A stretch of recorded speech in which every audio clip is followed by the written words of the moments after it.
¿Cómo están? Bienvenidos, bienvenidas. Hoy es un día eh, distinto, diferente, especial para nuestro país. De hecho, este año va a ser distinto porque estamos en un periodo de elecciones. Y para el día de hoy, al finalizar el día, va a haber gente que va a sentirse ganadora y otros que van a ser parte de los perdedores, aun cuando no están todos los sectores políticos representados. Hoy hay a lo menos dos conglomerados, esa es la palabra, que requieren, ¿cierto?, que haya una elección entre ellos. Ahora, tú en particular, tú como persona, ¿cómo te sientes normalmente en la vida? ¿Un ganador, una ganadora? ¿Un triunfador? ¿Una triunfadora en la vida o más bien como el común de las personas? Estamos allí en el medio, ¿ya? En el rango medio en que el común de las personas nos sentimos y nos encontramos. El punto es que hay muchos que quizás se sienten por bajo de eso, que se sienten disminuidos.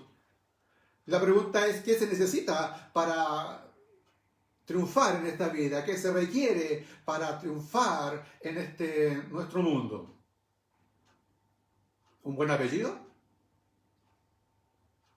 ¿Tener una buena posición social, económica, buen dinero, una gran cantidad de ello?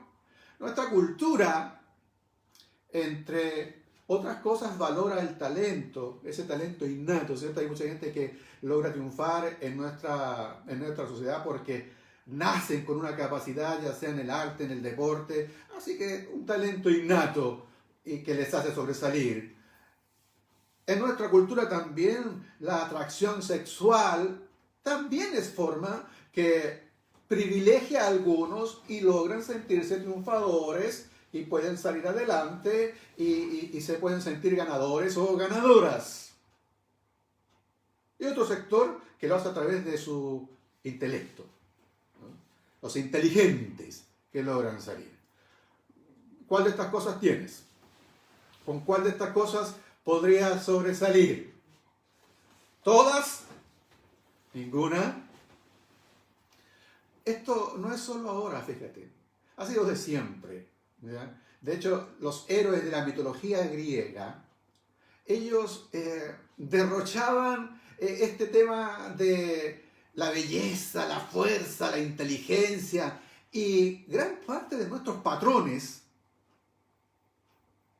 gran parte de nuestros modelos, nuestra cultura los ha tomado de allí.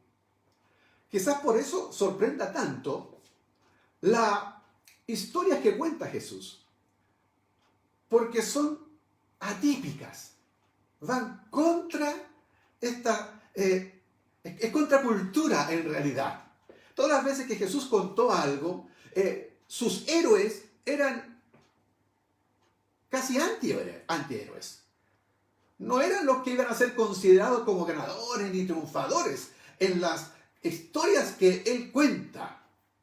En algunos casos hasta aparecen villanos. Y hoy quiero contarles el encuentro entre Jesús y un villano.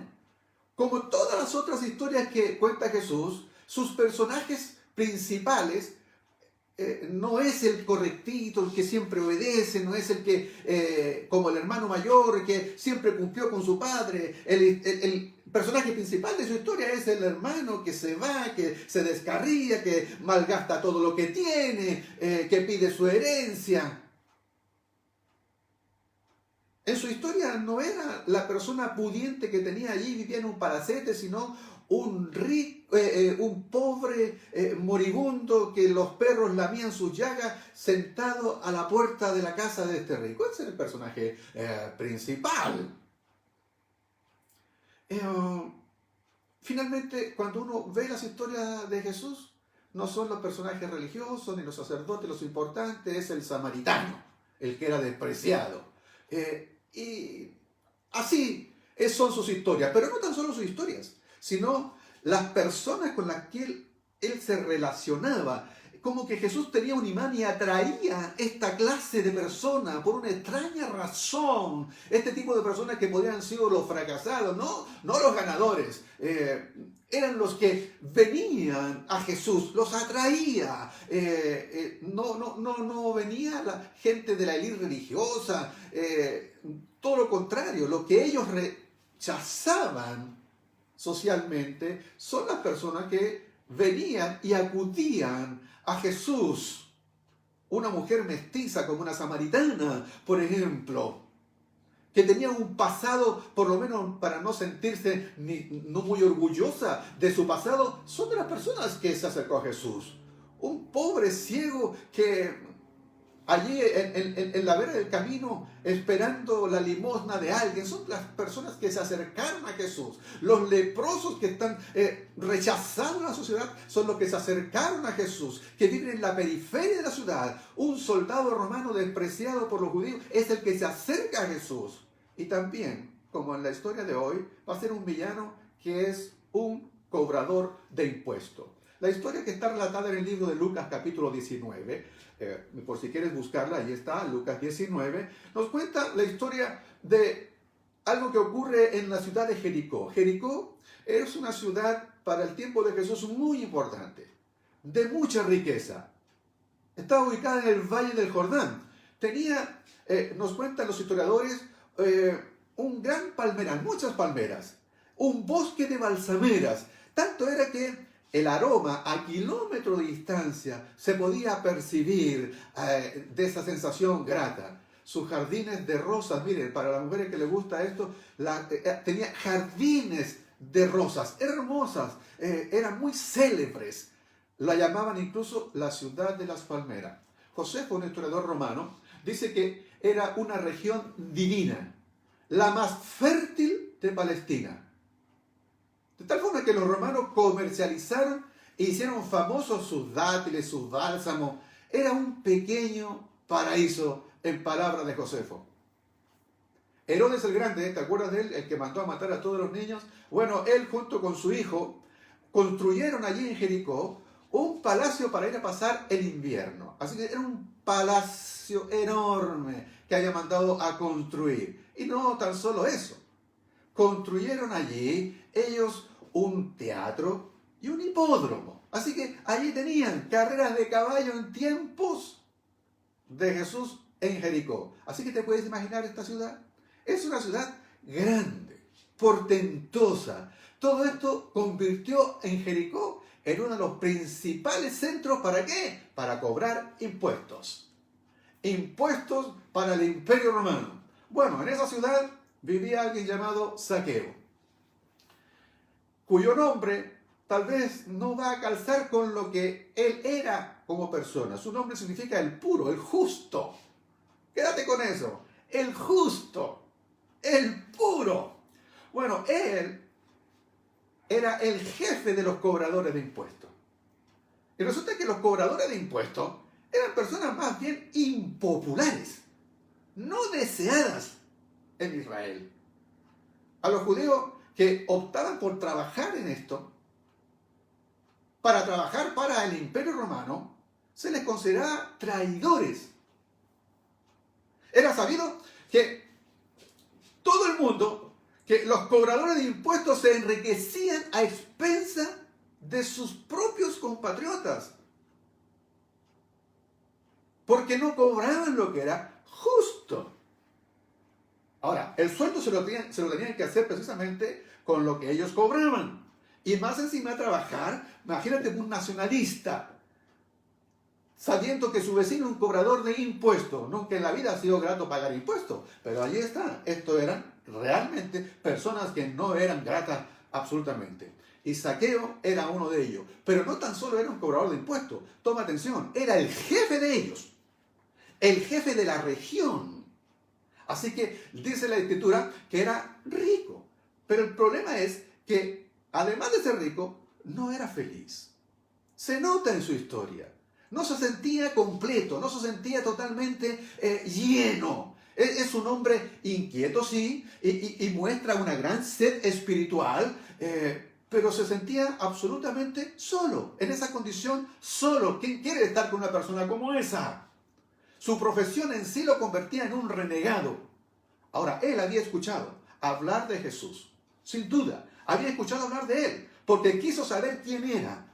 Cuando se entera que Jesús va a pasar por Jericó, camino a Jerusalén, porque él va a la Pascua, a la celebración religiosa de los judíos de la Pascua, él quiere saber quién es Jesús, le interesa conocerlo, le interesa verlo, él manifiesta una sed, una ansia de poder saber quién es esta persona, porque había escogido, y él seguramente le había llegado esta noticia, que entre la gente que Jesús había escogido como su cercano, como su discípulo, como su apóstol, había escogido a un cobrador de impuestos. Entonces lo más probable es que Zaqueo quería saber cómo es posible que un rabino, alguien realmente que era respetado por su integridad, por su moralidad, tenía entre sus filas a alguien que era como él, cobrador de impuestos. Él había escogido también a Mateo. Y podríamos tal vez imaginarnos algunos pasajes que no están relatados en la Biblia, pero bien pudiesen haber ocurrido. Tal vez no, pero podríamos imaginarnos. Cuando Jesús llamó a Mateo, él dijo una frase bien importante. No son los sanos los que necesitan médico, sino los enfermos. Y yo no he venido a llamar a justos, sino a pecadores. Y esa frase tiene que haber recorrido la zona y tiene que haber llegado a Jericó, ya con los medios de las noticias de la época, evidentemente. Es decir, los que necesitan al médico son los enfermos. ¿Y qué lógica más fuerte es esa? Sin duda. Los que más necesitan a los médicos son los enfermos, no los sanos. Y yo vine a invitar a los pecadores para que regresen a Dios, no a los que se creen buenos, no a los que se creen sanos, no a los que se creen buenos. Ese es el llamado. Esas palabras tienen que haber llamado la atención a Zaqueo. Es por eso que quiere verlo, quiere saber quién había dicho eso y quién se atrevió a ir contra cultura y puso entre sus filas a uno de sus apóstoles también como un cobrador de impuestos. Él, que se siente despreciado, se siente odiado, y tal vez con razón, sin duda, por sus vecinos. Zaqueo buscaba, sin duda, algo más. Sabía que no estaba completo y él quería saber si Jesús tendría algo para él. Así que él decididamente va a encontrarse donde Jesús va a encaminarse. Y no dejó que nada se lo impidiera.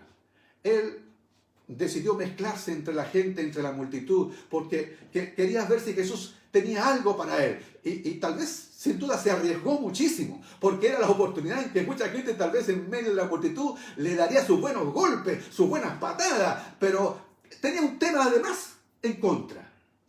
Era bajo de estatura. Así que detrás de la multitud no lograba ver nada.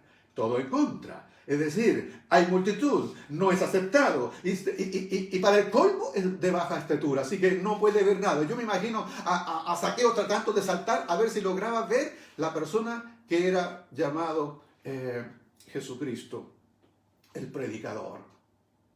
Se le ocurrió algo. Se subió a un árbol. No va a pasar Jesús por aquí sin que yo lo vea. Así que corrió seguramente por alguna calle donde sabía que iba a ir esta multitud de gente que Jesús va con ella. Hay mucha gente que va con Jesús, de gente que es a favor y en contra, gente como los religiosos y los fariseos que van buscando ver si Jesús hace algo para hablar en contra. ¿Te puedes imaginar una situación así?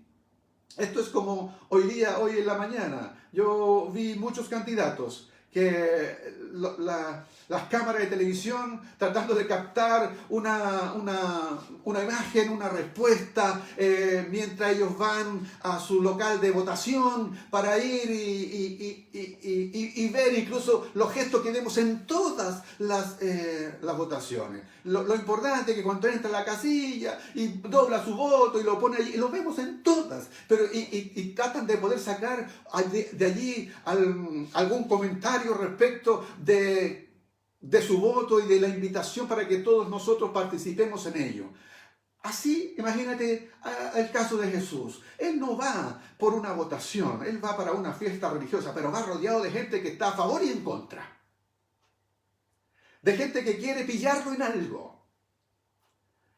Y en esa comitiva, en esa gran cantidad de gente que va a Jesús, el Evangelio dice una cosa interesante. Él se detiene.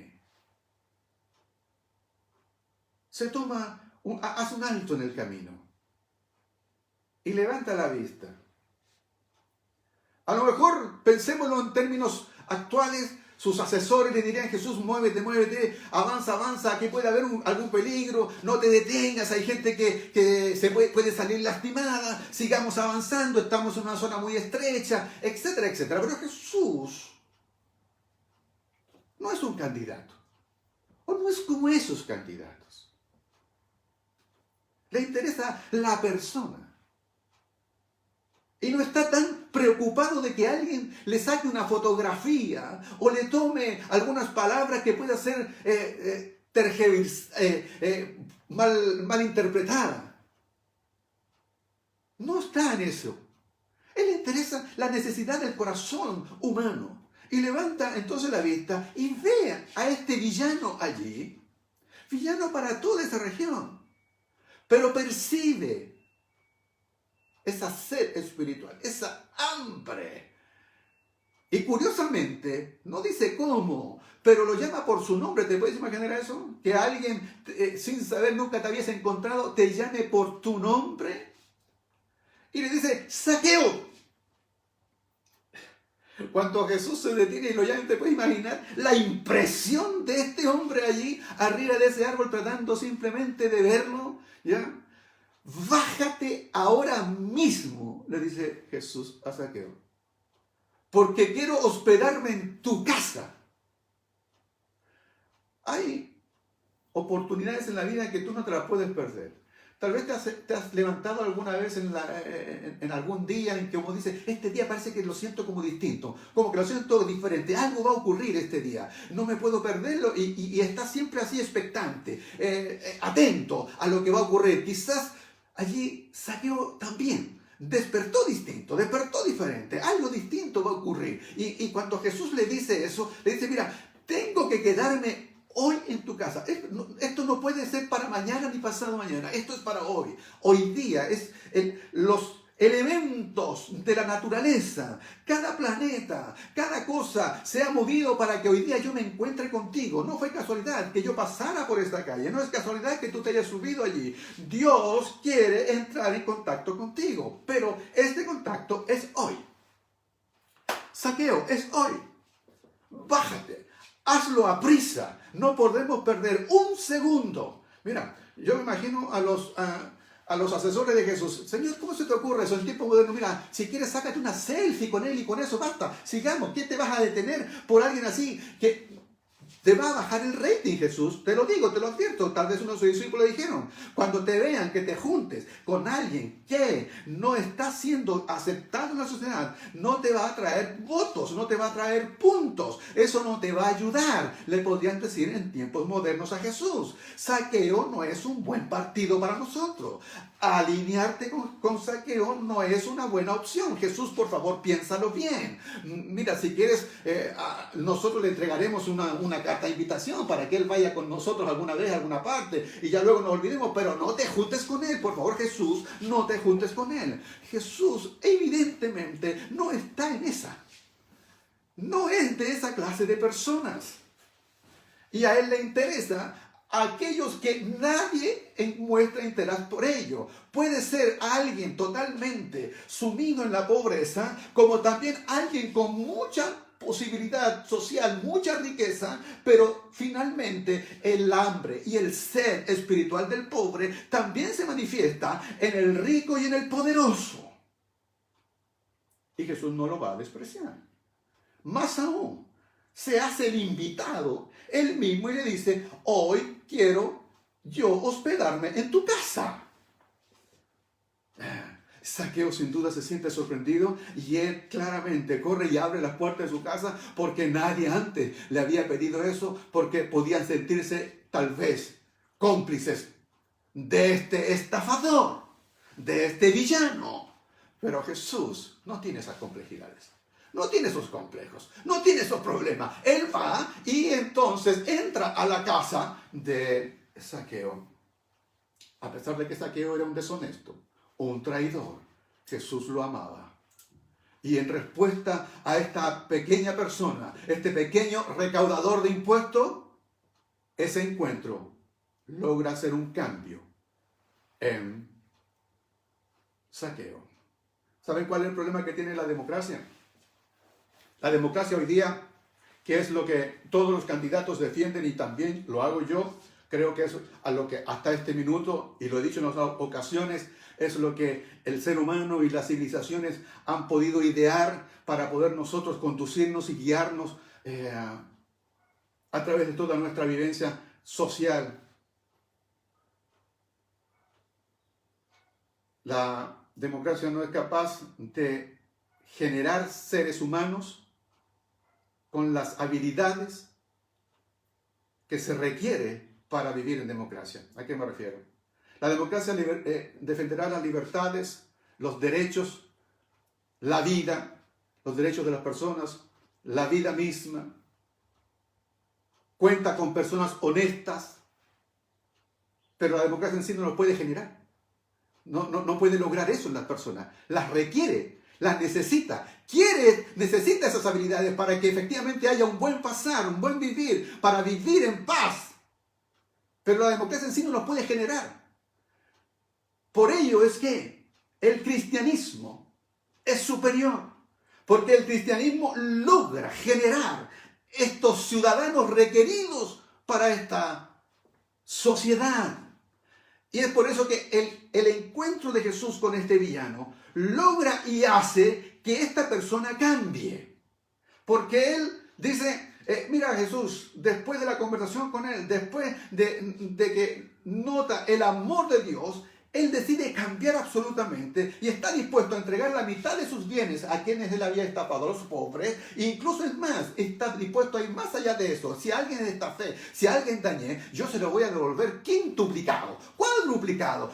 Él va a resarcir su vida. Eso no lo logra el imperialismo, porque ellos estaban bajo el Imperio Romano, y no lo logra tampoco la democracia. Eso lo logra simplemente el encuentro con Jesucristo. Eso es lo que logra el encuentro de Dios con una persona.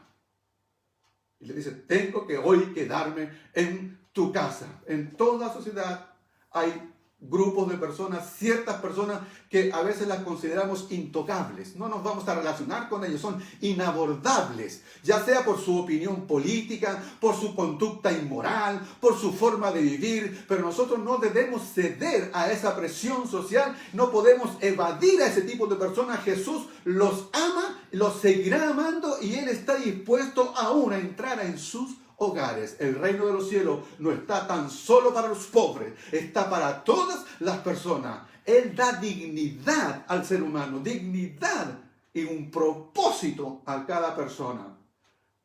Pueden ser considerados unos fracasados, pueden ser considerados unos perdidos, pero Jesús los acoge. Él dice, el Hijo del Hombre, o sea, Él ha venido a buscar y a salvar lo que se había perdido. A eso ha venido. La condición es simplemente que se encuentre perdido. No importa dónde, no importa cómo, no importa su pasado, no importa su posición política, no importa su conducta inmoral, no importa su forma de vivir, no importa si tiene talentos innatos o no, no importa si tiene atractivos sexuales o no, no importa si es inteligente o no, importa simplemente porque hay una necesidad, una hambre y una sed espiritual, y sobre él ha venido a buscar a los que están perdidos. Cuidado. William Barclay hace una aclaración en esto y me parece interesante. Perdido no es por condenado, no aquellos que simplemente están condenados y no tienen vuelta alguna. También ellos, pero no es tan solo eso. Cuando hablamos de perdido, hablamos de alguien que no está en el lugar que le corresponde, en el lugar que debe estar, alguien que no está en su sitio, y que no se sabe dónde está. Jesús va y los coloca en el lugar donde debe estar. Estaba perdido, lo encuentra y entonces debe estar en el sitio donde Dios ha planificado para él. Una persona no se salva por su linaje. Lo dijimos al principio. Una persona no se va a condenar porque tenga o no tenga un nombre, tenga o no tenga una posición. No, la fe es más importante que un buen apellido. Las habilidades, la inteligencia, no hacen que una persona entre al reino de Dios. Una fe sencilla, sí, eso sí lo hace. Dios lo planeó de esa manera, para que nadie se le vayan los humos a la cabeza, nadie se gloríe de que sus logros le permiten asegurarse la vida eterna. No es así. No hay nada que podamos hacer, no hay nada que tú y yo podamos hacer para ganar nuestra salvación. Solo necesitamos aceptar lo que Jesús ya hizo por nosotros. Solo eso. A Jesús le interesa llevar a su reino a los perdidos, a los que no están en el lugar que le corresponde, sin importar sus antecedentes, ni sus estilos de vida. Así que para triunfar en Jesús no hace falta ni talento innato, ni atractivos sexuales, ni la inteligencia, ni el nombre, ni la alcurnia, ni la posición política, ni nada de eso. Solo una fe sencilla. Y es importante que eso ocurra hoy. Para ti que me estás escuchando, que ocurra hoy. Hoy es necesario que yo entre en tu casa. Mira, eso es tan importante porque entrando Jesús a tu casa, a tu hogar, dice Jesús, hoy ha llegado la salvación a esta casa. La salvación a esta casa. Tú como representante de tu hogar, de tu casa, entrando Jesús en ti, entra Jesús en tu casa. Hay salvación para una casa. Es una idea sumamente preciosa. Como se expresa esto, la atmósfera de esta casa ha de cambiar de ahora en adelante. Se respirará distinto en ella. Hay nuevos impulsos, hay nuevos bríos cuando Jesús entra a tu casa. Pero antes que entre a tu casa debe entrar a tu corazón. Y luego se va a mostrar un cambio como se mostró en el caso de Zaqueo. No quedó solo en palabras. Hay un cambio de actitud, un cambio de vida y un cambio en sus acciones. Quiero que Jesús entre a tu casa. Que Jesús entre a tu vida hoy. Haz caso a la invitación de Jesús, como quiera que te llames. Tal vez no eres no eres una persona admirada y no eres parte de los que están en la élite. Eres parte de donde estamos todos nosotros. Y quizás si te sientes aún menoscabado, Jesús es lo que menos le interesa. Hoy te dice, baja, desciende donde estás, allí encaramado en lo que fuera, encaramado en tus propios orgullos, en tus propios prejuicios, encaramado allí en tus propias creencias, en tus propios avatares, en tus propios miedos. Desciende de eso. Hoy día, no es mañana, hoy desciende. Jesús quiere estar contigo y la salvación estará contigo y a través de ti la salvación llegará hoy a tu hogar, a tu casa. Bendiciones del Altísimo para ti. Amén.